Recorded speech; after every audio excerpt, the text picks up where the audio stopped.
What's up, fellas? This is Randall from Dallas. I was just listening to the podcast and hearing the story about the German golfer who needed to get a license and had to break 144. And Frankie was saying, we'll just use your straightest club. And it got me thinking, if you had to try and break 144 with your putter, just your putter, do you think you could do it? And if not, what do you think you could shoot using just your putter? Thanks, fellas. Love the show.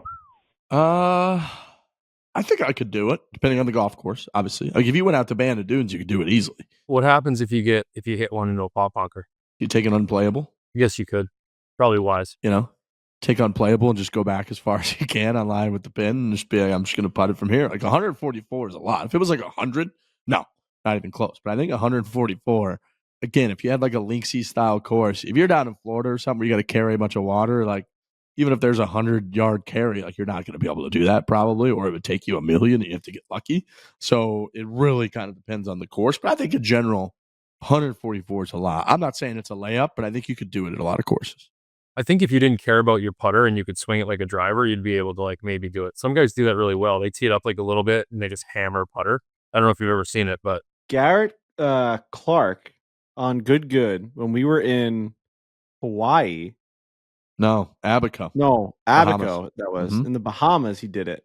He hit a drive with his putter like 275 yards, like a little cut over a ravine. That's great.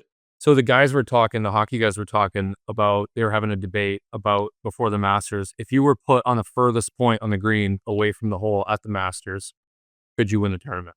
We've had this debate for years. I know this was Matt Martin and Barzy were going at it because I got dragged into this. And I told Matt Martin he's the dumbest person ever. And I don't care what I've said publicly on this podcast about that. I've had years to digest it. So I don't know if I'm flip-flopping or pancaking here.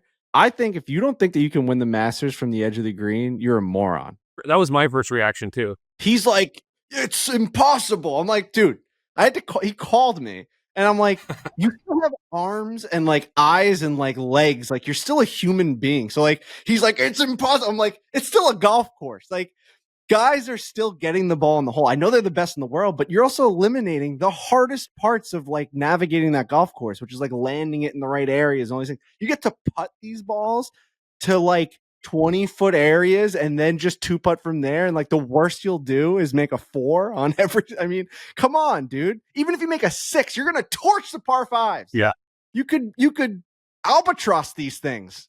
I think for guys like us who play a lot, probably the answer is yes. Could you? Is it feasible? Absolutely. Okay. For guys who don't play, like I've seen some hockey guys putt who don't play very often. I don't know if it's possible. I get it. Like for guys who play regular golf, if you're like a 12 to scratch golfer, you should be able to do that.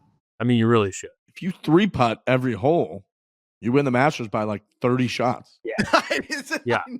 No. It's a ridiculous kind of comment, but it's just enough to make you think like, Well, he's like, what happens when you putt off the green?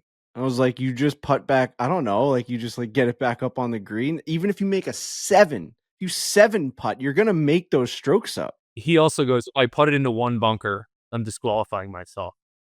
Like, take it unplayable. That's why I kind of stole the question and just gave it to Riggs. Because like, what happens if you do hit it in like one of those nightmare bunkers at St. Andrews or something? It's a great point. Just take an unplayable and go put it back up on the green and take your 6, like your double bogey or your bogey. Yeah, you're fine. At that point, you're fine. Because, I was thinking... That's a pathetic take from an athlete in Matt Martin. That's pathetic that he was so adamant that no one would be able to win. I do think it's such a Marty take, but it is a little ridiculous. But again, like I still have to digest and think about it. I almost have to go to like every green at Augusta and just like pull up the flyover and be like, all right, here's where the ball would be. Here's where the pin would be. Like, what are the odds that I putt this thing 100 yards down the fairway by accident? Like, I don't know.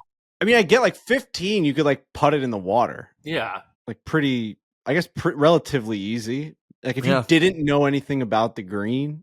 Yeah, 13 you can putt in the water too. But the thing is, you still have so many other holes to just make. I know. Like it doesn't matter.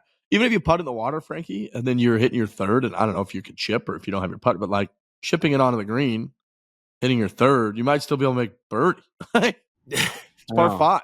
Like, he made the one point where he's like, you think that you would beat Rory's 6 straight threes to start Sunday? And that one got me thinking a little bit because that's so impressive that he went 3, 3, 3, 3. Like, dude, you got to be making sure you make no mistakes or else you're losing to him on Sunday. Like, But you might not beat him in that stretch, but you probably also got like a 17 shot heat on him at that point. yeah. You know what I mean? Like, No, Yeah. he's 9 no, 4 he's an putts idiot. is 36. So, like, if you 4 putt every single time, you're shooting even par for the tournament. To his point, he's like, well, that doesn't get you to win. It's like, you're right. All you need is what? You need like 14 3 putts and the rest 4 putts, and then you're gonna be tied for the lead. And then Scotty and then Rory and J Rose have to go to the tee, and there you are, I'll stand on the green waiting for him. Like, Yep. come on, boys, hit a shot. Yeah, I mean, we still have like hands and brains. We could figure. He's like, you don't get to figure that out there. I'm like, why? Why? A green is also not a frictionless piece of glass, so the ball will never stop. You know what I mean? It's still just a golf green.